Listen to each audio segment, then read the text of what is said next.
बिस्मिल्लाहिर्रहमानिर्रहीम। 6 अगस्त के mid day flash में हम देख रहे हैं तेल की कीमतें, ख़ाम तेल की कीमतें मुसलसल नीचे आते हुए, और ये मईशत के लिए तो अच्छा साइन है।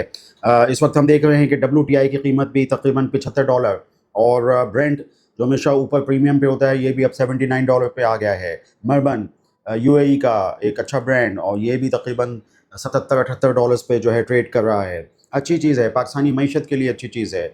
हमारी मार्केट में भी थोड़ी सी एक्टिविटी आई, लेकिन बहुत ज़्यादा बड़ी एक एपेटाइट नहीं है। अगस्त का महीना है और रिज़ल्ट सीज़न है, बहुत सारे रिज़ल्ट्स आ रहे हैं। थोड़ा सा एक्टिविटी उस तरह नहीं है, मादूम है जिस तरह की एक होनी चाहिए थी, जिसकी वजह ये है कि लोग थोड़े से एतमाद की कमी है। और ये है कि आप जानते हैं कि बहुत सारे जो मामला चल रहे हैं मशरिक़ वस्ता के हवाले से हों या और भी हों, तो उसको देखते हुए थोड़ा कॉशियस हैं। तो हम बात करते हैं मुख्तलिफ़ चीज़ों पे। रिज़ल्ट्स भी बहुत सारे हैं, उन पे बात करनी चाहिए। BOP का, मीज़ान बैंक का, ये एक अच्छे रिज़ल्ट्स मुतवक्के हैं। BOP में भी अगर डिविडेंड आता है ₹1.5 का यानी हाफ़ ईयर में, तो ये है कि एक ये डिविडेंड यील्ड वाला स्टॉक बन सकता है। मीज़ान बैंक में लोग इस बात का इंतज़ार कर रहे हैं, जो रैली इस बात की है कि शायद रिज़ल्ट के अंदर भी कोई स्प्लिट कभी बताएं, तो देखते हैं इसका कि आगे इसमें क्या होगा। बहरहाल ये है कि मीज़ान बैंक की रैली अच्छी थी, और ये price to book value multiple पे अब बहुत प्रीमियम पे यानी 3 के ऊपर ट्रेड कर रहा है। तो यहाँ पे हमने ₹600 ₹601 पे प्रॉफिट टेकिंग देखी।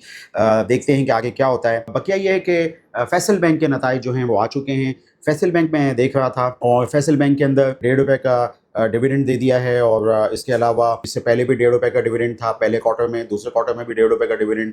तो अब ये साल के मुमकिन तौर पे अब ₹3 और ₹3 यानी ₹6 डिविडेंड जो हैं वो साल के हो सकते हैं। तो डिविडेंड यील्ड तो इतनी नहीं बन रही। बुक वैल्यू तकरीबन अब जो इन्होंने बैलेंस शीट दिखाई है वो 115 बिलियन शेयर होल्डर्स इक्विटी है। तो ये तकरीबन जो बुक वैल्यू बनती है, ये 76 रुपये बनती है। और ये price to book value multiple जो है वो जिस प्राइस पर चल रहा है उससे तकाबली जायज़ा लें बुक वैल्यू का, तो वो तकरीबन 1.3 का चल रहा है। कल मैंने एक दो बैंक्स बताए थे, जैसे अस्करी बैंक था, वो उसका कम चल रहा था price to book value multiple. और हबीब बैंक का भी मैंने आपको बताया था, बड़ा बैंक, इसका भी तकरीबन 1 का price to book value multiple था।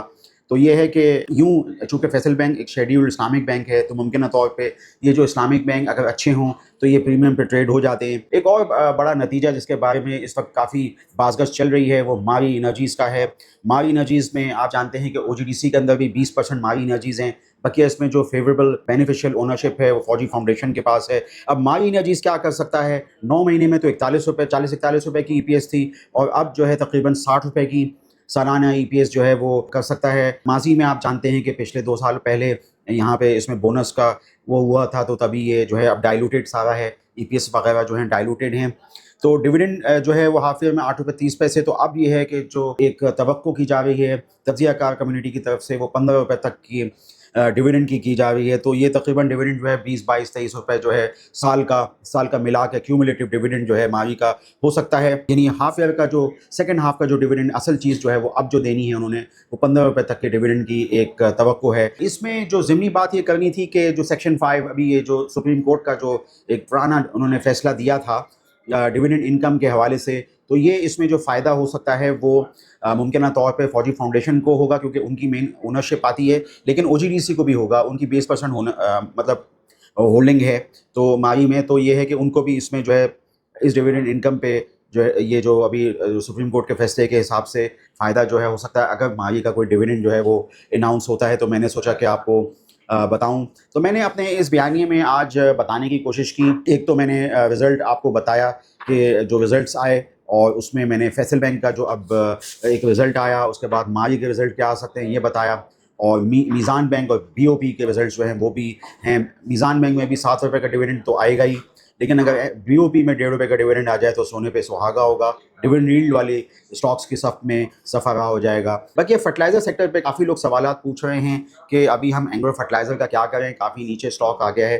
तो एंग्रो फर्टिलाइज़र की तरफ से मुसलसल जो बातें आ रही हैं, मैंने आपको कल कॉर्पोरेट ब्रीफिंग के नोट्स जो आए थे जो PSX पे अपलोड हुए थे, तो वो उसपे से देख के बताया था कि वो कह रहे हैं कि उनकी इन्वेंट्री जो है खपत उनकी हो जाएगी, जो इन्वेंट्री बची हुई है। एंग्रो फर्टिलाइज़र की तरफ से महासभा में ये बयान आया हुआ है कि ये जो यूरिया की कीमतें हैं वो नीचे नहीं आएंगी। तो ये एक तो चीज़ें थी। अब इसमें ज़ाहिर बात है सप्लाई एंड डिमांड का मामला होता है, और बाज़ लोग जो ये मानसून के पे बात कर रहे हैं यूरिया की खपत शायद कम हो, तो ऐसा नहीं होगा। اس کی وجہ یہ کہ عمومی طور پہ یوریا کی کھپت ہو جاتی ہے اور پاکستان میں یوریا کی ڈیمانڈ زیادہ ہے اور یوریا کی جو پروڈکشن ہے وہ کم ہے، تو یہ امپورٹ وغیرہ کا بھی معاملہ چلتا ہے۔ تو اسی طریقے سے فوجی فرٹیلائزر کمپنی بھی یہی کہہ رہی ہے کہ یوریا کی مارکیٹ بھی پازیٹیو ہے، اور وہ ڈائی امونیم فاسفیٹ ڈیپ جو اب مکمل طور پہ فوجی فرٹیلائزر کمپنی میں آ چکا ہے، فوجی بن قاسم کے توسط سے ڈیپ کا پلانٹ 7.5 لاکھ ٹن والی کیپیسٹی، جو اس سے زیادہ ہی ہمیشہ 100% یوٹیلائزیشن سے زیادہ ہی ان کی جو ہے وہ پروڈکشن ہوتی ہے، تو وہ بھی اس کی پرائسز اوپر دیکھتے ہیں۔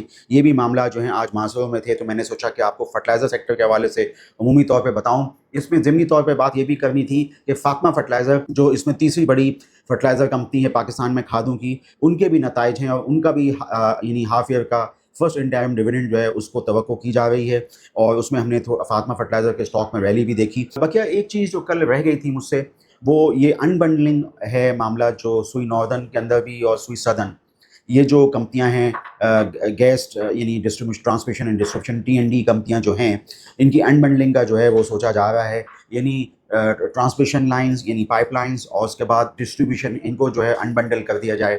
تو اس میں تھوڑا سا جو ہمارا اس میں جو ایک تجزیہ یہی ہو سکتا ہے کہ یہ تھوڑا سا مشکل لگتا ہے، یہ ہے کہ ہاں جو ٹرانسمیشن لائنز ہیں وہ بہت پرانی ہیں، اس میں لیکیجز کا معاملہ ہوتا ہے، لیکن یہ جو ڈسٹریبیوشن ہے اس میں UFG لاسز کا معاملہ آتا ہے، ان آئیڈینٹیفائڈ فار گیس لاسز جو ہوتے ہیں نا، وہ UFG لاسز کہلاتے ہیں۔ تو UFG لاسز جو ہیں وہ سوئی ناردرن گیس پائپ لائن میں قدرے کم ہیں، اور سوئی سدرن گیس یعنی سوئی سدرن جو ہے اس میں جو ہے جو قدرے زیادہ ہیں۔